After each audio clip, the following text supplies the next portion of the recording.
Based on a 2004 short story of the same name created by Joe Hill, in 2021 Scott Derrickson gave The Black Phone a proper feature-length adaptation. It's crazy to think he's had various adaptations of his work, and The Tallgrass being among the most noteworthy. But when you're Stephen King's son, it's not that surprising. As of late, child horror has been a prevalent theme that horror has been tackling, and I find it truly fascinating that it's been using that trope so much since it's among the most taboo out of the taboos. Horror naturally reaches for the more illicit themes. Haters be damned, but horror in general is the genre that constantly pushes the boundaries of what we can do in film so that it opens the path for the other genres to eventually follow suit and extend their own limits. So in a funny way, horror is the guinea pig in which the test runs go through. But a movie that is basically focused on only child deaths is insane. The Black Phone tells a story about a boy who was abducted by a child killer. Consequently, the boy is trapped in a soundproof basement, and just when all hope seems to be stripped away from him, he starts receiving calls from a disconnected phone from the previous victims of the aforementioned killer known as the Grabber. Scott Derrickson is a good director, even a great director. I love his work in horror. I mean, obviously Sinister is amazing.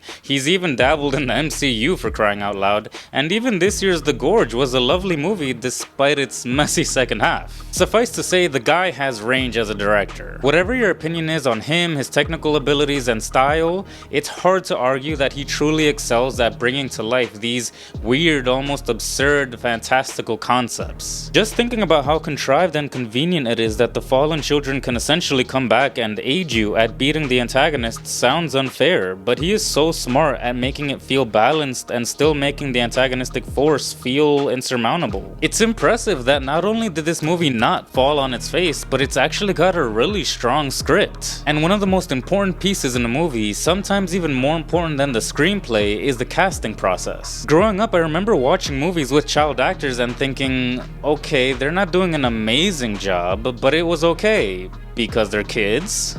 Now, if you two don't mind, I'm going to bed before either of you come up with another clever idea to get us killed, or worse, expelled.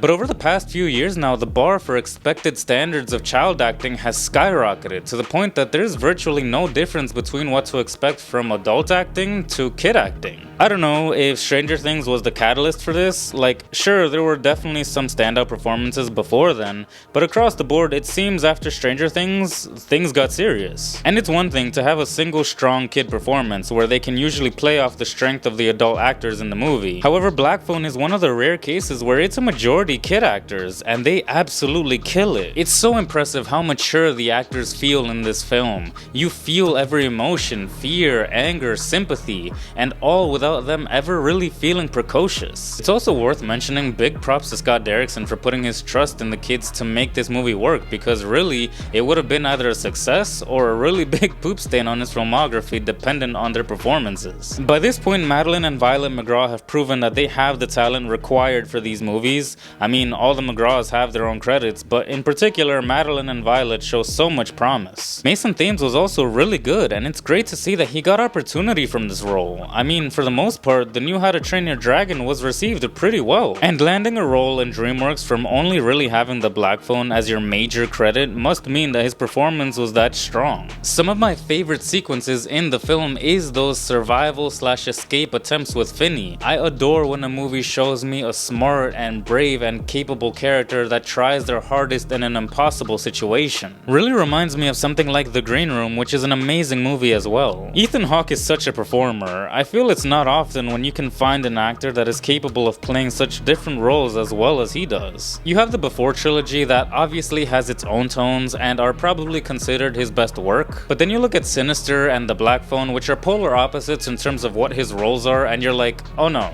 this guy can do it all. And in his own words, Hawke said, this is a scary movie with a heart of gold. And yeah, he's right. The funny thing about this movie is how the world of this movie is already so messed up. It's a gritty 70s, there's blue collar aesthetic all over the neighborhood, there is intense, and I mean intense, bullying between the kids, hostile homes. It's just an ugly picture. It's not an idealistic Americana canvas that this movie is trying to present, since of course the 70s was really grim. I mean, like with how bad things looked with John Wayne Gacy and David Berkowitz running around, I was shocked there wasn't a mention of the oil crisis just to really drive it home how bad of a state we were in. Mind you, the oil crisis was at its worst in the early 70s, but still. Then again, having on William Castle's films like The Tingler in the background tells you they pay so much attention to detail, and that's just one piece of the set design. You're primed by the environment to be unsettled and guarded to the point that you realize there's already so much horror going on before the introduction of the grabber.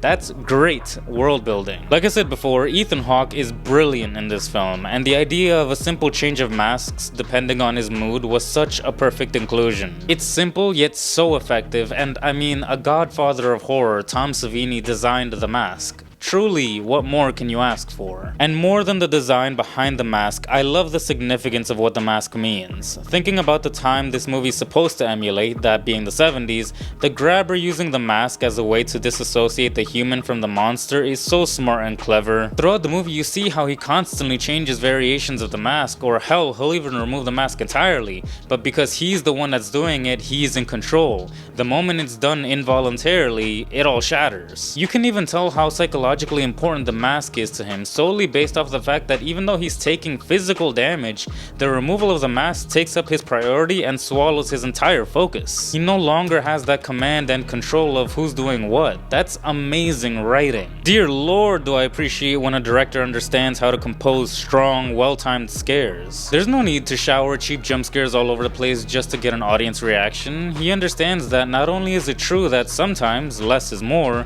but one well-constructed jump scare could be better than 10 sudden lame jump scares that have no build-up. Another thing about this movie is the way that people talk about how Freddy and Michael invented that suburban terror aesthetic, that horror in your backyard. That's basically the aesthetic of The Black Phone, with some parallels with Silence of the Lambs. And between Mark Hoven's killer score and just the fact that our lead is a child, the stakes couldn't be higher, and if your goal is to keep the tension through the roof, then that's exactly what you're going to want in this film. Going one step further, which is what Scott does to disarm the viewer, so many kids have failed in this exact same position, so all those little things build up to create this real fear. One thing that I find really cute is that Scott implements the clairvoyant element within the siblings dressed as dreams, which are vital to the actual story, and made them have that old film Super 8 snuff film look that obviously evoked his work from Sinister, and I think that is just adorable. But it does not feel forced at all, it just feels naturally part of the story. And for as dark as this movie is, I like that he punctuates it with a feeling of unity between the kids. It's kind of poetic. Call it kismet that despite these kids being so different from each other, they can see the value of strength in numbers, and compounding their experience together can give them that edge to overcome that insurmountable challenge. In my heart, I just can't say that this is Scott Derrickson's best film. I'd still give that to Sinister. That movie just too good. But The Black Phone is incredible. But that's it for me. I'd appreciate a thumbs up, subscribe, and sincerely yours, Anthony.